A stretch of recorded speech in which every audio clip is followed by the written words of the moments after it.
Hey guys, what's going on? It's Ash here coming at you today in Raid Shadow Legends. Today, it kind of continuing the trend of updating some of those popular champion guides inside the entire game. We're going to talk about my favorite rare inside the game by a long shot. It is Coldheart. Now, Coldheart actually just with patch 3.10 just saw, as you guys can see, a kind of a significant but small balance change or AI change. She'll no longer waste her Heartseeker skill on the Fire Knight if he has his shield up. Instead, she'll rely on her A1 flurry of arrows to help the team bring those stacks down fast. That is huge news on Coldheart. She's now even better, really an S tier champion for Fire Knight. But more so than that, she's really one of the most powerful champions inside the entire game. She's one of the most used champions inside the entire game. So in today's video, we're going to show you Coldheart against really every boss, I think, in the game. Certainly Fire Knight, certainly Spider, and then we're going to show the Doom Tower, at least 3 of the Doom Tower bosses. I'm not going to show you the entire battle, but just how she performs and how to build her to perform best where she's best against bosses. So let's start out by taking a quick look at Coldheart herself. Coldheart, if there's any champion in this game, legendaries included, that you want to build 2 of, or even 3 of, if you're lucky enough to get them, it is Coldheart. So here is Coldheart. I have 2 of them built. One is in Destroy, and we'll talk about that later for Scarab King, and the other one is in just kind of normal gear here. Now, the first thing you'll notice about my Coldhearts, both of them here, is look at the accuracy. 352, 365. Of course, you don't need to have your accuracy that high on your Coldheart depending on where you are in Doom Tower. However, the #1 mistake people will make on, or maybe tied #1 mistake on Coldheart, stay tuned for the second one, is not building enough accuracy. We talk about 20 points of accuracy for every single dungeon level, or excuse me, 10 points of accuracy for every single dungeon level. So for level 20 dungeons, you want her to have at least minimum 200 accuracy. That is going to require, more often than not, putting her in accuracy banners. So both of my Coldhearts obviously are in accuracy banners. Now for Doom Tower, especially on hard difficulty, that accuracy is going to have to scale more and more and more because of her Heartseeker ability. But first, let's look at this champion's aesthetics. Really cool champ. Just aesthetically, she's hot fire, right? She's a pretty cool champion. I think that look at even the leg kind of half body armor. A look about her is pretty cool. She has the crossbow, of course, or the longbow, I should say, as a weapon, and yeah, she hits incredibly hard. So looking at her kit here, flurry of arrows, attacks 4 times. Stop there. 4 times at random is huge for Fire Knight. You can put Giant Slayer Mastery on this champion and have a chance of proccing Giant Slayer every single time on this 4-timer attack. However, I would advise you guys go with Flawless Execution. We'll talk about why in just a moment. On Art of Pain, which is her A2, this is actually a pretty hard-hitting ability. Pretty decent multipliers on this skill. Attacks all enemies, has a chance, 35% chance, 40 if you want to get the Sniper Mastery of placing decreased accuracy, places a 5% poison debuff for 2 turns if the target is under heal reduction, which she has 100% at that on her A1. Each hit has a 35% chance of landing that. Again, 40 if you want to get Sniper Mastery. Heartseeker is what it's all about for Coldheart, though. We're going to build her to take maximum advantage of Heartseeker. Her big money ability. Attacks 1 enemy. Decreases target's turn meter by 100%.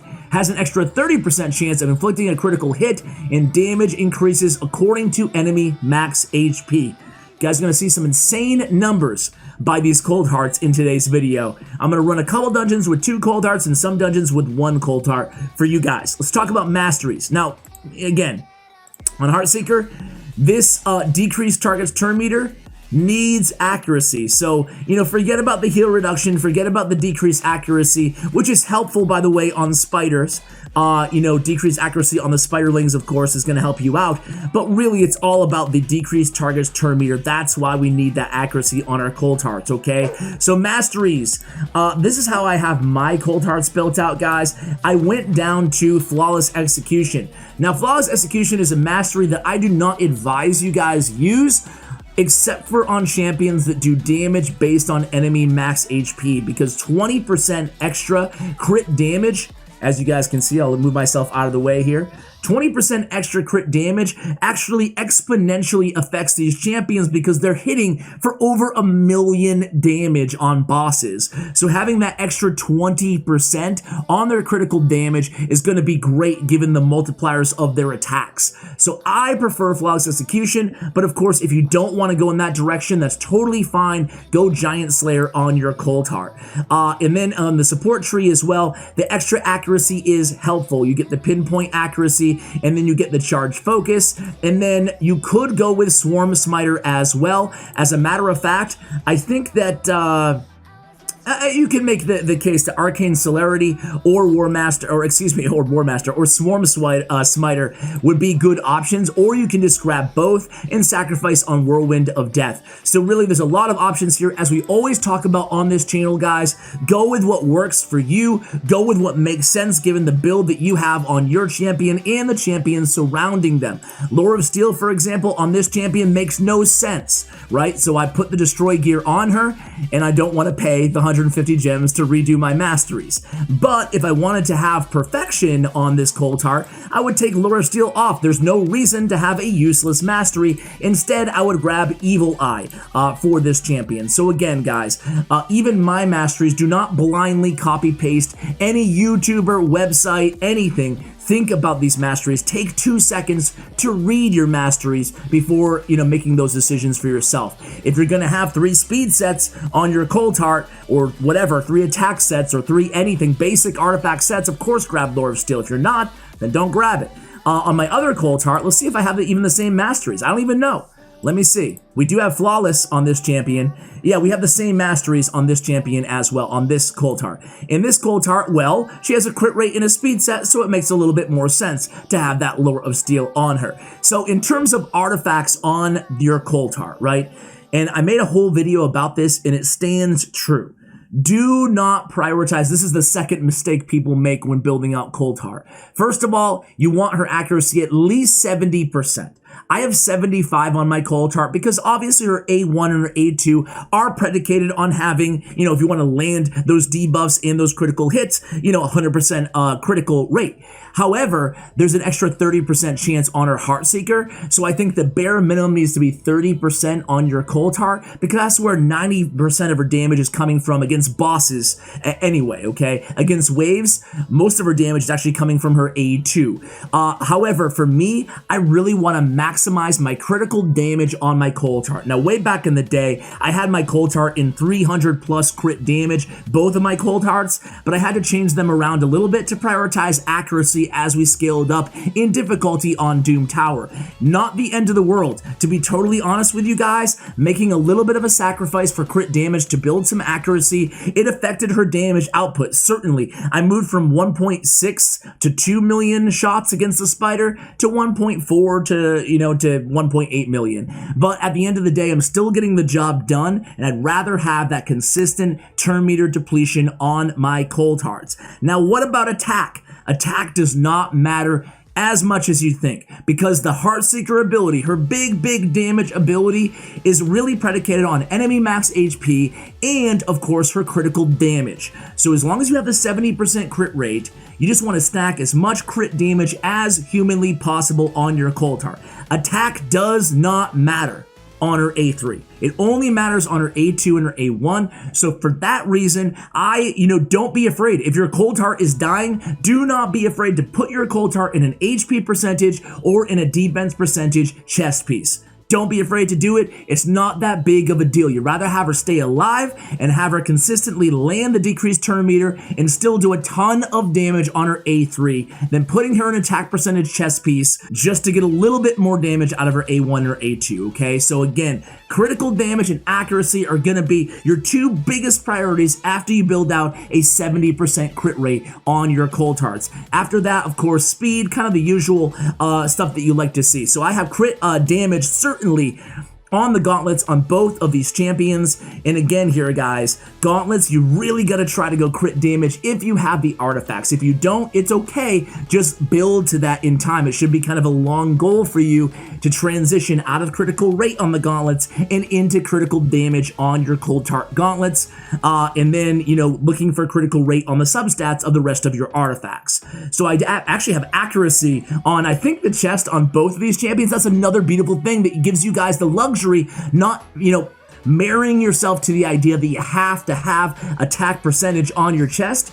Go ahead and run some accuracy there. That's an easy way to get a bunch of extra accuracy to land, again, her debuffs, especially as you scale into more difficult content on Doom Tower. I have an accuracy chest on both of these champions, just because I wanted over 300 accuracy on both of these champions, okay?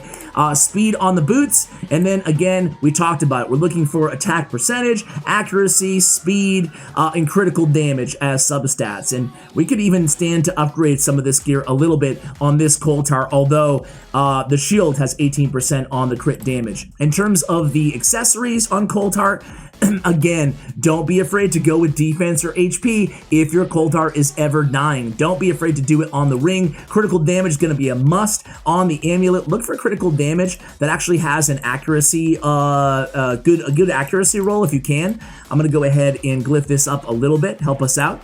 And then on the banner, again, we already talked about this, but you're pretty much always going to want to go accuracy on your Coldheart.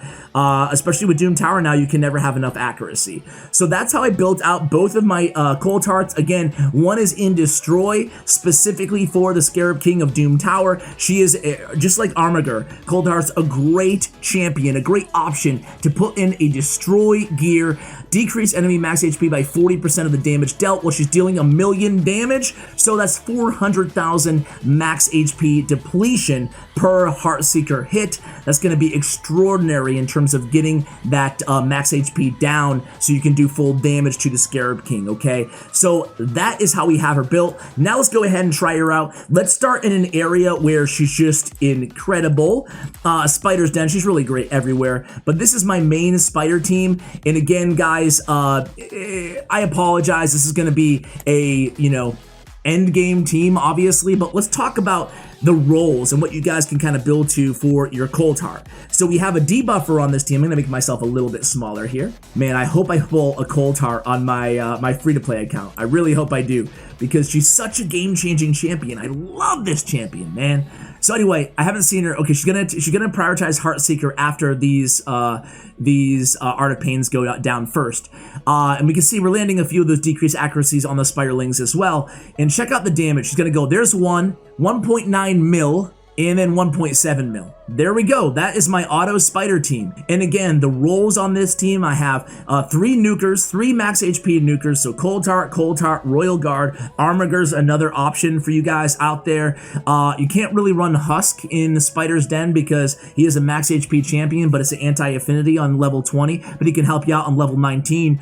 And then I have a debuffer, and then I have Mashaled there just to do a little extra damage, and he has an increased critical rate buff that he puts on Coldheart to get more damage out of her. So there you have it, guys. That's the spider team. I'm going to show you a little bit more accessible team for Fire Knight's Castle. So what I'm going to do here is run again just one Coldheart, I guess. Just one Coldheart in Fire Knight.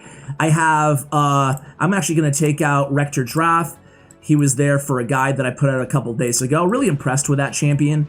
And I'm going to put instead Reliquary Tender as kind of our secondary healer. With Apothecary, we have Dagger for a debuffer. I could probably take Dagger out too, but we have Allure for turn meter depletion. Let's go ahead and run this team. I'll come back to you guys once we actually get to the Fire Knight, and you can see how Coldheart works against the Fire Knight and why she's the best champion in the game against him. All right, guys, so here we go against the Fire Knight. We just burned our Heartseeker, but let's see if these new changes went into effect yet, where she's only going to be using her A1 here against the Fire Knight. So we have the shield down. Let's see if Allure can keep it down here without the Heartseeker up right now. We did land the heal reduction. That's 100% heal reduction, and Allure's making her magic happen too. So now, guys, this shield will never go back up. it's over. This battle is over right now. There's the Heartseeker. There was no defense down on the Fire Knight though, so it didn't really do that incredible damage. I'm not sure if we get a resist or if Dagger hasn't had a chance to apply the decreased defense just yet, but the next time it comes up, we will have a chance to see a big number from Coldheart. And there it goes. Decreased defense is down. I think we're 2 turns away. We need to deplete that turn meter, and we do so with at least 2 times or 50% on a lure. And there it goes again. 438,000 damage plus the full turn meter depletion. That's what we're talking about when we love Coldheart for Fire Knight. Her alongside a champion like Allure is going to make that shield never go back up, and that's it. If you don't have Allure, it's okay. Just run a champion with multiple hits on their A1, similar to Apothecary. He has 3 hits on his A1. That's going to chip that shield down really quickly. The only difference in that fight compared to this one is it will take longer because there's plenty of healing on this team. However, the shield isn't going to stay down permanently. You're going to have to chip away at it every single time. But there we go. That is Coldheart, and that's why she is so incredible for Fire Knight. Unbelievable run there. Unbelievable champion. Let's go ahead and show her off. You can use her, obviously, especially against Ice Golem, because the turn meter does work against him as well, but I'm interested to see her against some of these Doom Tower bosses. Alright guys, so here in Doom Tower, I use Coldheart in pretty much all of my teams, actually except for the Frost Spider. So what I'll do is, just so I'm not here all day, I'll show you basically the type of strategy you want to employ. We'll go with kind of the middle of the row champions, or I should say middle of the row bosses here. So 450 Scarab King. Essentially we want a champion with turn meter control, a shield champion, and then of course our Coldheart, and then a debuffer on the team. So I've been using, and again here, turn meter, a shield champion, a max HP champion in Coldheart, max HP in Armiger champion, and then a debuffer. I've been using Tomb Lord here, but again, especially depending on the difficulty, like, you know, floor 100, floor 120, whatever, you're definitely going to need, you know, really solid champions in each of these roles. But depending on if you're on hard or normal or wherever you are, you basically need these specific roles when targeting these bosses. I don't want to show you the waves, I want to show you the bosses, so I'll be right back when I'm at the bosses. Alright guys, so once we get to the Scarab King here, it's just going to be a matter of really having our shield up, and then having our damage dealers here with the Destroy bust through said shield. Having decreased speed against the Scarab King is also really helpful. I don't have the decreased defense down yet, but you can see that meter right there. That's why we have Armiger and Coldheart on the team, and now it's just about kind of staying with the plan. This is not an auto attack battle, at least not with this composition that we have here. Now we can get the debuffs up. Now we can, I don't think we even need the turn meter there, but I'm going to use it just in case, and kind of just go along the lines of decreasing that max HP, right? And again, making sure we have that shield up as often as possible. So here we're just going to go ahead and get that poison on him, and we're still 1 turn away from the, we're going to take 1 attack from him, which is not ideal. Ideally, he won't be going at all. Actually, we won't be taking an attack. I take it back. I take it back, I think. So again, really here, this battle comes down to getting this HP down, keeping his turn meter in check, and that's about it, right? So having someone who fully depletes turn meter or having multiple Coldhearts on the team is going to be great for you guys. And again, eventually Coldheart's going to have her Heartseeker. After I do that, I'll cut to the end of the battle because I do want to cover all of these 3 bosses that I want to spotlight in today's video. So here we go, boom, and take a look, man. Really helpful to have a Coldheart in Destroy there, so be right back. Alright guys, so unfortunately we actually lost Coldheart there, kind of bad RNG towards the end of the fight, but either way we got the max HP all the way down, so where we could do full damage to the Scarab King. Let's go ahead and move things right along here. Let's talk about the other bosses. You know what guys, actually instead of showing you the Magma Dragon and the Nether Spider, and I apologize if you guys want me to show you these fights, I'm happy to do another kind of video breaking down the Doom Tower bosses, but I think it'd actually be more beneficial to show you some of the comps that my clanmates are using in these dungeons. So this is Magma Dragon. This is floor 10 of hard, and you can see multiple Coldhearts pretty much everywhere, along with a debuffer and a lot of nukers. Now, of course, is that a viable strategy as you get more and more difficult? Probably not, but let's just see the I don't know, one of the top floor Nether Spiders. for another example. So the best teams on my best team is 2 Coldhearts, a debuffer, a reviver, and a turn meter manipulator. And again here, we're seeing Coldheart pretty much used in all of these teams with the reoccurring themes of, right, Alessandra, who is a turn meter specialist, or Allure, a turn meter specialist, or multiple turn meter specialists on the team. Like, this is a pretty cool team here used by Agalans. He has Bad L, he has Vrask, he has Sylar, Allure, and Armiger. So definitely in that Armiger could be easily be a Coldheart as well. So definitely a lot of options for you guys around Coldheart. Hopefully you enjoyed today's video. You got something out of it, and congratulations if you have Coldheart. Again, she is the best rare champion in the game. Definitely the most used rare champion inside the game. So guys, thanks so much for watching all the way till the end. I appreciate you guys, and as always, take care, guys.